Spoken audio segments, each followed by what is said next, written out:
I am glad though, Jesse, that Theo Epstein is with the Red Sox because I do feel like that it's like us getting a DH, right? Like the need is satisfied, so like leave our Mike Hazen alone. Stop calling him, stop texting him, stop liking all of his Instagram pictures. You know what I mean? Like stop all of this pursuing our guy. But that's because Mike Hazen did this offseason the exact thing that we knew Mike Hazen could do. We knew that if you allowed Mike Hazen to cook, he's going to cook.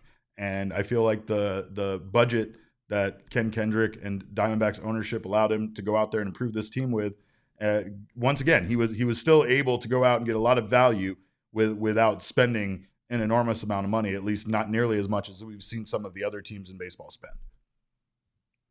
Yeah. I mean, and the fact that the Diamondbacks, speaking of prospects, haven't really traded any this offseason, right? Yes. Yeah. I mean, it's basically just been money. There was the trade, of course, to get Eugenio Suarez, but that took Sebi Zavala and Carlos Vargas, two guys who not at the top of the prospect list for the Diamondbacks by any means. So yeah, it's been efficient, right? I mean, it's not only have they checked a lot of boxes, but the amount of money that they've spent across the board has been pretty reasonable. And I think they've spent more of it altogether than a lot of people were expecting. Well, Fox went ahead and ranked the best off seasons in MLB and the worst off seasons, and this right here is the most exciting and the most disappointing. And there, your Arizona Diamondbacks ranked number 3 on this list, behind the Los Angeles Dodgers and the New York Yankees. Yeah, we have most exciting, and then we have most disappointing.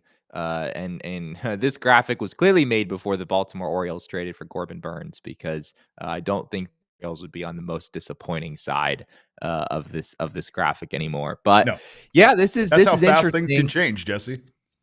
Things can change quickly, and that's what I'm saying. Like, you see the Cubs over there at number 1 on most disappointing. But you go out and you mess around, you sign Matt Chapman, you sign Blake Snell or whatever, and suddenly things can change very quickly. The offseason certainly there's still some more moves to be made. Yeah, they have the Diamondbacks here behind the Dodgers and the Yankees. I don't think you can argue with the Dodgers. No. Like, that's just, I mean, if ever a team, quote unquote, won the offseason, I think we have to give that to the Dodgers at this point. Yeah. Acquiring Tyler Glass now and extending him for 5 more seasons is like a footnote in everything that the Dodgers have done this offseason, which is kind of outrageous. And that would have been most teams' best move. You know what I mean? Like, that would have been by far the best addition to 26 of the teams in baseball, probably. I mean, even if the Diamondbacks had gone out and traded for Tyler Glass now and extended him, that would have, certainly been the headliner move for them as well. So yeah, the Dodgers are a clear-cut number 1. I think you could have some debate over who should come after them. As we said, that they have the Yankees in that spot. Obviously, the Yankees traded for Juan Soto, which was a very significant move. Juan Soto, I think, is destined for some pretty special things, especially playing in that ballpark. That's obviously a big thing. But I think you could have a debate there over, it might be the Diamondbacks and Diamondbacks, Yankees. The Braves were on this list as well. I guess the Orioles you could throw into the conversation. Whoever you want to put at number 2, I think there's a conversation to be had there. There's no disrespect to Trent Grisham or Alex Verdugo, but Juan Soto and Marcus Stroman are the big additions there to the Yankees. A Yankees team that didn't do very well last year. I'm not going to say they were a bad team, but they didn't do very well. Whereas the Diamondbacks were a team that had an incredible postseason run, and then they went out, and I think the big thing here is addressed almost every single one of their positional needs and still have a little bit of money left in the budget to get the rest of the rest of what they're looking for, at least, some decent options there to fill in. But re-signing Lourdes, bringing in Erod, bringing in Jock Peterson, and trading for Gino. I mean, those, like, it's just crazy because the Diamondbacks are a team. They had 3 starting pitchers. They desperately needed a 4th. But to bring in somebody the caliber of Eduardo Rodriguez, where you kind of like move Brandon Pfaadt down to 4, and now you have your 3, a guy that could hypothetically move in at maybe 2. It all is what it is. Nobody really cares where they're at in the starting rotation. But I'm just saying, like, has the talent there to essentially be a number 2 starter behind Zach Gallen. and bring in, a solution to their problem at third base that they had, where they just kind of had a third base by committee. Like this team Yeah. over the last year from where they were at to start that season, where they started the 2023 season versus where they are at right now as we speak, is a team that has addressed every single one of their needs, including the improvement to the bullpen around, the trade deadline at the last season, right? So it's like, I can't see, honestly, a way that you could tell me the Yankees had a better offseason than the Diamondbacks. I really can't. But I can see what Yeah. you were saying about how this could instantly change, because if any of these disappointing teams just pick up two of Scott Boris's clients, then they might even Yeah. slot in at number 2 above the Diamondbacks over on the most exciting side. Yeah, I'm torn on who I would put at number 2.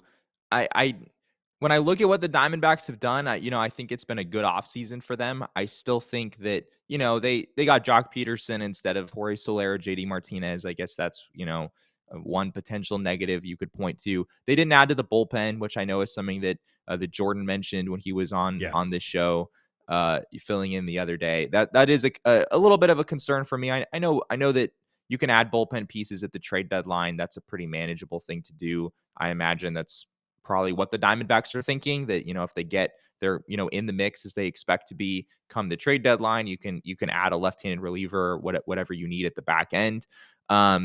But yeah, I don't really see another team that has clearly had a better offseason than the Diamondbacks. The Yankees, although Juan Soto is, a better player than anyone the Diamondbacks have gotten, I'm not sure if he's really enough. Like, the Yankees weren't exactly right on the brink last season. I know there were tons of Yeah. injuries across the board, Yeah. but that kind of seems to be the case every year for the Yankees. I know they're expecting Carlos Rodon to bounce back and, actually be a productive starter. I think there's certainly a world in which the Yankees are a 95 win team in 2024. But yeah, if you're looking at it compared to like what the team actually needs in order to be in good position to make the playoffs, I'm not sure the Yankees have actually done what they really need to do in order to be in good position to make the playoffs. I could see it happening, but I'm not sure they're in as good of a position as the Diamondbacks are right now. I also wonder where you would put the Orioles now that they've made the Corbin Burns move. Do they impact that top 3? Do they slide in above any of these teams on the most? I mean, they have to fall somewhere in the top 5, but do you put them above where the Braves fell? Do you put them above the Diamondbacks? Yeah, man. I mean, the Orioles just didn't need that much this offseason, right? Right. Um, Whereas, some other teams on this list did. The Yeah, Orioles had one really big need, which was to get an elite starting pitcher, and they and did they it. absolutely have checked that box. So Yeah. I guess, like, yeah, they didn't need to do as much, but they did do what they needed to. So in that sense, I'm inclined to put the Orioles. Maybe I'd put the Orioles at second, and then I'd have the Diamondbacks sliding in at third. I guess I didn't necessarily love Craig Kimbrell for them. That's maybe my one criticism of the Orioles, a team that doesn't Good spend a point. ton of money. Uh, 14 mil? I 14 million. Yeah, it was something like that. The pitcher that we saw in the playoffs was not. I Flew wouldn't the I wouldn't season. want to be giving Craig Kimbrell $14 million at this stage in his career.